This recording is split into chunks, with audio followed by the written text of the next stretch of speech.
নমস্কার বন্ধুরা, আমি মৌসুমী আবারও চলে এসেছি একবার হেসেলে আপনাদের সঙ্গে একটি সহজ সোজা রেসিপি নিয়ে।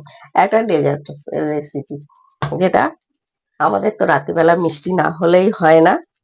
এটা কি ভাবছেন? কেক? একদমই নয়, কেক নয়। আমি রেখেছি কেকের জায়গায় এটা সুজি। এক সুজির একটি রেসিপি, চলুন আমরা করে নিই। সুজি তো সবাই করতে জানি, কিন্তু আমি যেভাবে করেছি যদি করেন খেতে অসাধারণ লাগবে, খুবই ভালো লাগবে। আবারও করতে বলবো। অনেকে সুজি খেতে চায় না, তখন দেখবেন সুজিটা খেতে ভালোই বাসবে। তাই আসুন করে নি, একদম ছোট্ট রেসিপি, কেউ স্কিপ করবেন না।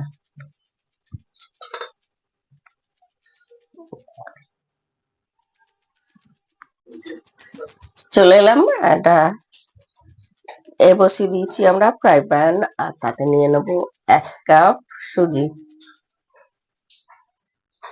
সুজিটা একটু ভেজে নেব। এইভাবে সুজিটা করলে খেতে কিন্তু অসাধারণ লাগে।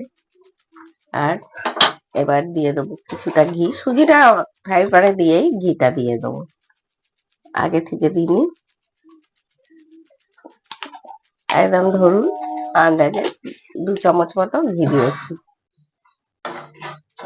আজকে বলি রাত্রিবেলা একটুখানি করে নিই সুজি, কারণ রোজই আমাদের মিষ্টি কিছু না কিছু চাই। মিষ্টি না হলে যেন রুটিটা ওঠেই না। আর এইভাবে সুজিটা করলে খেতেও ভীষণ ভালো লাগে।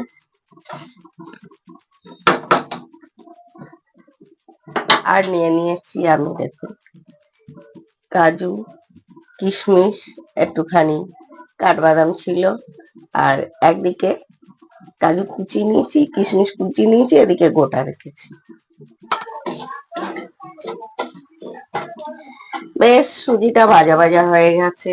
এই সময় আমরা দিয়ে দেবো 1 কাপ চিনি। 1 কাপের একটু কম আছে।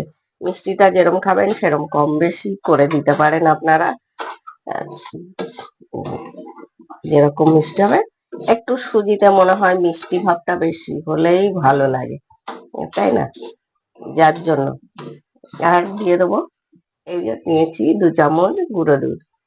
এটা অপশনাল, নাও দিতে পারেন, শুধু লিকুইড দুধ দিলেও হয়। এটাই আরো টেস্টটা বেশ বাড়িয়ে দেয়, যার জন্য। এবার দিয়ে কিছুক্ষণ আমরা আর একটু নাড়াচাড়া করে নেব। দিয়ে দেবো এবার কিছুটা লিকুইড দুধ। দুধটা ওদিকে গরম হচ্ছিল, জাল হচ্ছিল, সেই দুধ দিয়ে ভালো করে নাড়তে থাকবেন। এইভাবে সুজিটা করলে না অপূর্ব লাগে খেতে, এত ভালো লাগে কি বলবো।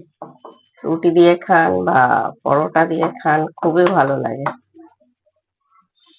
আর এবার দিয়ে দেবো এই যে গোটা, আমি কিছুটা কাজু গোটা রেখেছি, সেইটা গোটা কিশমিশটা, আর এগুলো একটু ওপর দিয়ে দিয়ে দেবো।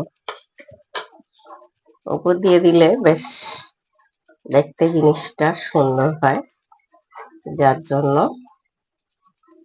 অনেকে তেজপাতা পছন্দ করেন, দিতে পারেন এই সময় তেজপাতা। দুটো দুটো ছোট এলাচকে একটু মুখটা থেতো করে দিয়ে দিলাম। শুধু দানাটা বার করেও দিতে পারেন, যার যেরকম মনে হবে। এবার আমরা এটা, গ্যাসটা কিন্তু কমিয়ে দেওয়া আছে, খুব তাড়াতাড়ি দিলে একদম তাড়াতাড়ি গাঢ় হয়ে যাবে। আর এবার দিয়ে দেবো আর একটুখানি ঘি। এটা কি হবে, বেশ ঘিয়ের একটা গন্ধটা ছাড়বে। ভাজার সময় দিয়েছি, এটা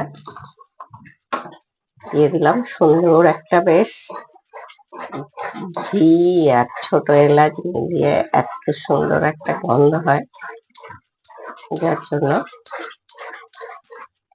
আমরা এটা নেড়ে নেড়ে শুকনো করে নেবো।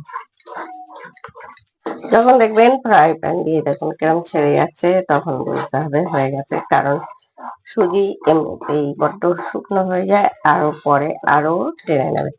তাই প্লিজ যারা রেসিপিটি দেখছিলেন, ভালো লাগলে একটি লাইক করবেন, কমেন্ট করবেন, শেয়ার করতে ভুলবেন না। যে সকল বন্ধুরা পেজে নতুন দেখছেন, পেজটিকে প্লিজ একটি ফলো দিয়ে দেবেন।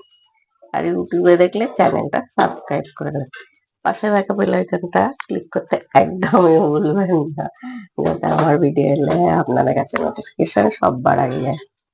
তবে আজকের মতো মৌসুমী হেসেলের রেসিপি এখানেই শেষ। এরকম নিত্য নতুন রেসিপি দেখতে গেলে দেখতেই হবে মৌসুমীর হেসেল। সবাই সুস্থ থাকবেন, ভালো থাকবেন। আজকের মতো সবাই দিয়ে বিদায়, টাটা।